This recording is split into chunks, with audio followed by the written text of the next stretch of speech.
Notamment dans le paquet pouvoir d'achat qui a été présenté hier. Il y a un volet énergie, essence. L'indemnité carburant travailleur va être mise en place à compter du 1er octobre 2022 pour remplacer et prendre la place de cette remise de 18 centimes par litre. Ça s'adressera à qui et selon quels critères? Alors, on avait un dispositif général qui était une ristourne de 18 centimes parce qu'il y avait un problème urgent, massif. Ça a permis de baisser le prix du carburant. Ça continue cet été. C'est important, et jusqu'au début du mois d'octobre. D'ailleurs, un certain nombre d'entreprises, Total Energy par exemple, rajoutent une ristourne sur leur propre prix à la pompe, c'est important, et annonçaient qu'elles le continueraient pendant l'été. Ensuite, à partir du 1er octobre, parce qu'il faut trouver l'équilibre entre aider le pouvoir d'achat et ne pas taper trop sur le contribuable, tout ça est payé par le contribuable, c'est d'avoir un dispositif plus ciblé. Il y a des gens qui, sans doute, ont moins de problèmes de pouvoir d'achat que d'autres. Les personnes qui roulent beaucoup, qui gagnent mal leur vie, il faut les aider, c'est normal, en priorité. Et donc, il y aura un dispositif ciblé sur les personnes qui ont les revenus les plus bas. Ça pourrait être 200 € d'aide qui sera donnée en fin d'année. Pour les personnes qui ont des revenus un peu plus élevés, 100 €.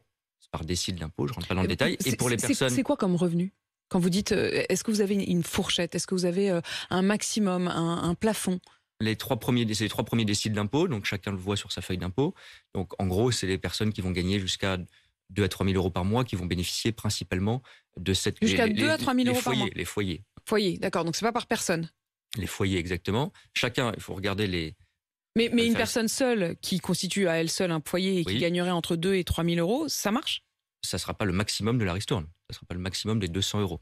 Il y a un critère qui est important, qui n'est pas seulement sur le revenu, c'est combien vous roulez. Les gros rouleurs, c'est plus de 12 000 km par an, auront 100 € supplémentaires. Donc, c'est entre 100 et 300 € d'aide qui seront consacrés aux personnes qui ont des revenus faibles ou qui roulent beaucoup. Comment on fait? C'est-à-dire que concrètement, vous allez demander aux Français qui voudraient pouvoir toucher cette aide de vous faire la démonstration, de prendre du nombre de kilomètres par an. Comment vous allez juger? Ça va être le plus simple possible. Oui, mais c'est pas facile. Ouais. Bien sûr. C'est quoi? C'est déclaratif? Pardon, j'insiste quand même, on parle, et c'est normal, d'argent public, d'argent du contribuable, que les Français payent aussi, y compris les classes moyennes qui payent les impôts. Donc, on doit être responsable. Il faut un système qui soit simple, c'est-à-dire ça sera une déclaration en ligne, sur l'honneur. Vous indiquerez exactement vos revenus fiscaux, chacun le sait sur sa feuille d'impôt, et les kilomètres par an. Ce sera en confiance.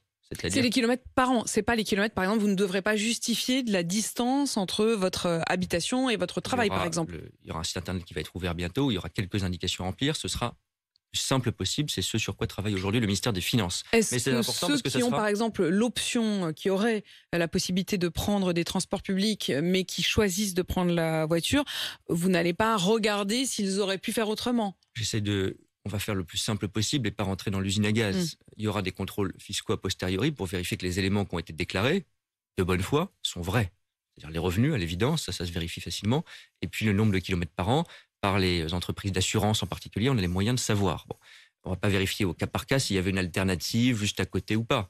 L'idée, c'est un dispositif qu'on espère temporaire, mais qui va au moins courir dans les prochains mois, à partir du 1er octobre. Je le dis parce que c'est très important.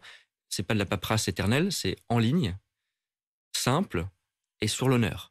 Et ensuite, il y aura des vérifications qui seront faites pour pas qu'il y ait de fraude, bien sûr. La voiture électrique à 100 €, c'était 100 € par mois. C'était une des promesses d'Emmanuel Macron. Quand est-ce que les Français qui nous écoutent et qui souhaiteraient le faire pourront le faire? C'est une promesse d'Emmanuel Macron et ça a été rappelé par la Première ministre dans sa déclaration de politique générale. On fait en sorte que le dispositif puisse être... Mais c'est une promesse pour la fin du quinquennat? Non, il va falloir attendre 5 ans ou ça peut se faire vite? On est en train de le regarder parce qu'il y a deux exigences. On veut que ce soit une production industrielle en France de voitures électriques. Et c'est très important parce que beaucoup de gens n'ont pas d'alternative à la voiture et à l'essence ou au diesel. Et aujourd'hui, je fais simple, mais la voiture électrique, c'est vu comme quelque chose plutôt pour les bobos urbains. Quand on roule, comme ma propre famille, dans les Bouches-du-Rhône, qu'on fait des kilomètres par jour pour aller travailler ou faire ses courses, aujourd'hui, on n'a pas de véhicule électrique pas cher.